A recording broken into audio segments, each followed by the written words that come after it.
Assalamualaikum warahmatullahi wabarakatuh. Alhamdulillahilladzi arsala rasulahu bil huda wa dinil haqq liyuzhirahu 'alad dini kullihi wa kafa billahi syahida. Asyhadu an la ilaha illallah wahdahu la syarika lah wa asyhadu anna Muhammadan 'abduhu wa rasuluh la nabiyya ba'dah. Kaum muslimin musliman, bapak-bapak, ibu-ibu, jamaah musalla Baitur Rahim, Bang Rio Kepri yang dimuliakan Allah Subhanahu wa ta'ala. Kita lanjutkan pembahasan kita tentang adab, di mana pembahasan sebelum ini kita membahas tentang bagaimana para ulama terdahulu sangat memprioritaskan adab yang mulia ini. Imam Malik, Al-Lais bin Sa'ad dan ulama-ulama lainnya, mereka sangat fokus untuk memulai pembelajaran ilmu itu dengan adab. Al-adabu, adab itu fawqal ilmu, dia berada di atas ilmu.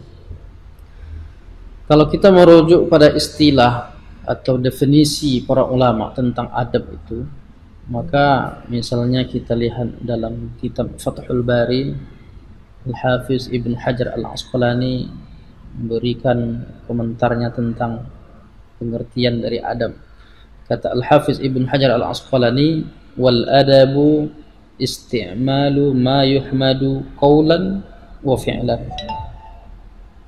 Kata Al-Hafiz Ibn Hajar Al-Asqalani, adab itu sesuatu yang diterapkan atau menerapkan segala yang dipuji orang, ma yuhmadu qaulan, baik dalam bentuk qaulan, ucapan, wa fi'lan, atau perbuatan, segala yang dipuji oleh orang, sesuatu yang baik tentu dipuji. Nah, tapi Al-Hafiz Ibn Hajar Al-Asqalani juga tidak mencukupkan definisinya pada makna yang singkat ini, bahkan dia menyebutkan qaul atau aqwal para ulama. Beliau mengatakan wa'abbara ba'duhum anhu, dan sebahagian dari para ulama menjelaskan atau mengungkapkan makna atau definisi dari adab itu, al-akhdhu bi annahu al-akhdhu bi makarimil akhlaq. Yang dimaksud dengan adab itu adalah menerapkan akhlak-akhlak mulia. Jadi kalau kita merujuk pada bagaimana prakteknya menerapkan akhlak-akhlak mulia itu, kita bisa lihat contoh dari hadis-hadis Rasulullah SAW. Misalnya kita melihat bagaimana Nabi menjelaskan tentang adab-adab sesama umat Islam dalam memenuhi hak-haknya. Dalam sebuah hadis misalnya disebutkan dalam Sahih Muslim, diriwayatkan dari Abdurrahman bin Sakhr Ad-Dawsi atau yang dikenal dengan Abu Hurairah radhiyallahu anhu, Rasulullah sallallahu alaihi wasallam bersabda, haqqul muslimi 'alal muslimi sittun. Hak seorang muslim terhadap saudaranya ada 6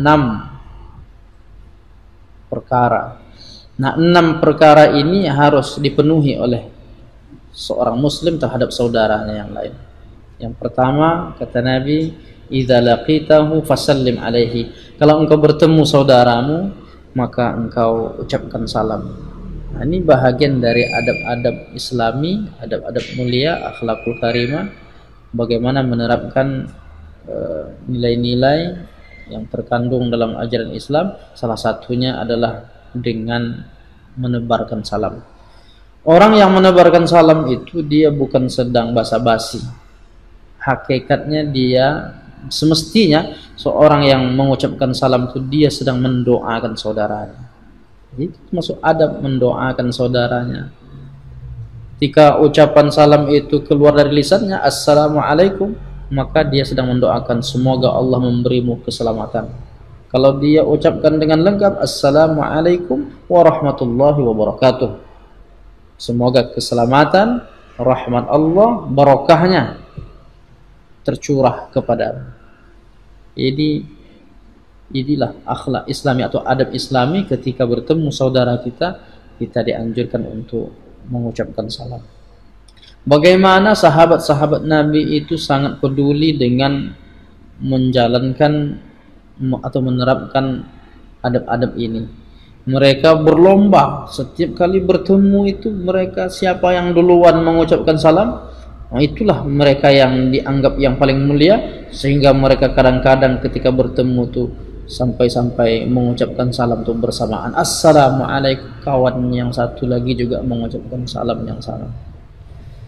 Suatu ketika Rasulullah datanglah ke rumah sahabat Nabi, lalu Nabi mengucapkan salam. Salam pertama tidak ada jawaban, salam kedua belum ada jawaban, dan salam ketiga barulah sahabat ini menjawab salam Nabi. Ketika selesai salam ketiga, barulah dibukakan pintu, kemudian Nabi dipersilakan masuk. Tapi Nabi bertanya, kenapa engkau tidak menjawab salamku saat kali pertama? Lalu kata sahabat ini, aku tahu bahwa engkau ya Rasulullah mengucapkan salam itu sampai 3 kali. Kenapa harus menunggu 3 kali? Lalu kata sahabat ini, aku ingin doamu berulang kali untuk diriku ya Rasulullah.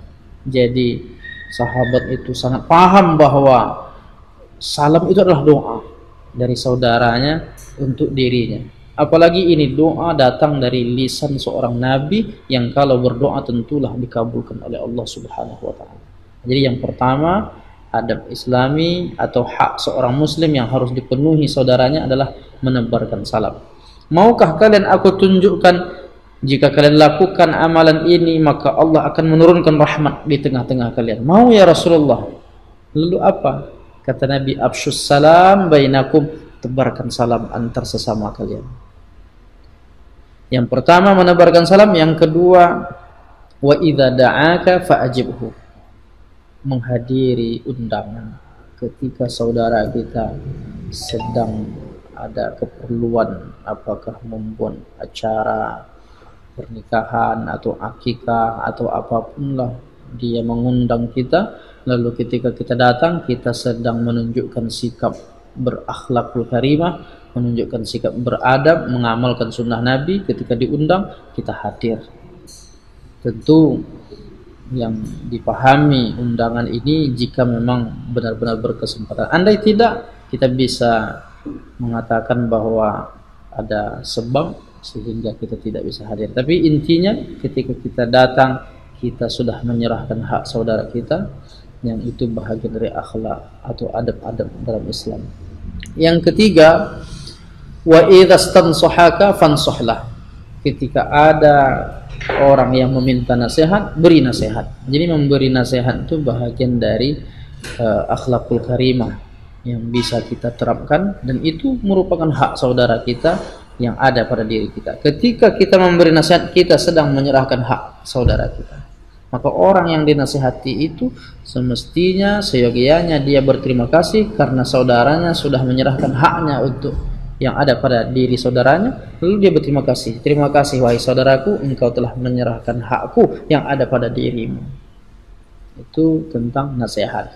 Yang pertama tebarkan salam, yang kedua menghadiri undangan, yang ketiga memberi nasihat, yang keempat kata Nabi, wa idza atisa fahamidallah fashamidhu, ketika saudaramu bersin lalu dia ucapkan alhamdulillah, kau doakan dia, yarhamukallah, semoga Allah mencurahkan rahmat kepadamu. Maka doa yang terus menerus dengan bentuk fi'il mudhari, yarhamu, semoga Allah senantiasa mencurahkan rahmatnya untukmu, yarhamukallah. Nah, ini bahagian dari doa-doa yang kita mintakan kepada Allah agar saudara kita mendapat rahmat. Itu bahagian dari adab-adab atau hak-hak yang harus dipenuhi oleh seorang muslim untuk saudaranya. Kalau orang bersin saja dia peduli, tentulah ini menunjukkan sikap apalagi ketika dia jatuh sakit. Seperti juga bahagian dari akhlak Islami yang disebutkan di teks berikutnya, kata Nabi yang kelima, wa idza marida fa'udhu, ketika saudaramu sakit engkau jenguk dia. Menjenguk saudara yang sakit ini termasuk akhlak-akhlak di dalam Islam, akhlak al-mahmudah atau adab-adab yang dijelaskan dalam Islam. Sangat penting kita peduli kepada saudara kita. Bersin hal yang kecil kita peduli, apalagi ketika dia jatuh sakit maka kita pun menunjukkan kepedulian kita, datang memberikan bantuan apapun namanya. Intinya kita sedang idkhalus surur fi qulubil mu'minin, sedang memasukkan rasa bahagia dalam hati orang beriman. Kedatangan kehadiran kita ke saudara, ke rumah saudara kita, ke tempat saudara kita yang sedang sakit itu sudah menghilangkan sekian persen dari penyakitnya. Itu yang kelima. Dan yang terakhir kata Nabi, hak saudaramu yang harus engkau penuhi itu, wa idza mata fattabi'hu, ketika saudaramu meninggal dunia maka engkau iringi jenazahnya. Kenapa Nabi mengatakan harus mengiringi jenazah? Bukankah kita juga dianjurkan menyolatkan jenazah, memandikan, mengafani? Tapi tak disebut dalam hadis yang 6 ini.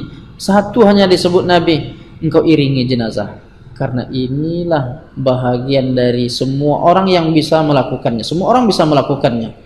Kalau memandikan, tak semua orang memandikan. Kalau mengkafaninya, tentu tidak semua orang. Tapi untuk orang yang ketika diiringi jenazahnya, semua orang bisa. Nah, ketika kita mengiringi jenazah saudara kita, kita sedang menunjukkan sikap bahwa kita peduli dengan saudara kita. Kepada keluarganya yang masih hidup, kita seakan mengatakan kepadanya, wahai saudaraku, ini orang tuamu yang meninggal nih misalnya, dia dulu bersahabat, tetapi setelah meninggal kita tetap jalin persaudaraan kita, jangan sampai putus. Ini termasuk akhlak-akhlak Islami yang harus kita junjung tinggi, yang harus kita perhatikan. Mudah-mudahan kita tetap istiqomah dalam kebaikan, berakhlakul karimah, menjalankan, memenuhi hak-hak saudara kita, melakukan halnya dengan adab-adab yang mulia. Mudah-mudahan Allah memberikan kekuatan kepada kita untuk mengamalkan ajaran Islam ini dengan baik. Terima kasih atas perhatiannya. Billahi taufik wal hidayah. Wassalamualaikum warahmatullahi wabarakatuh.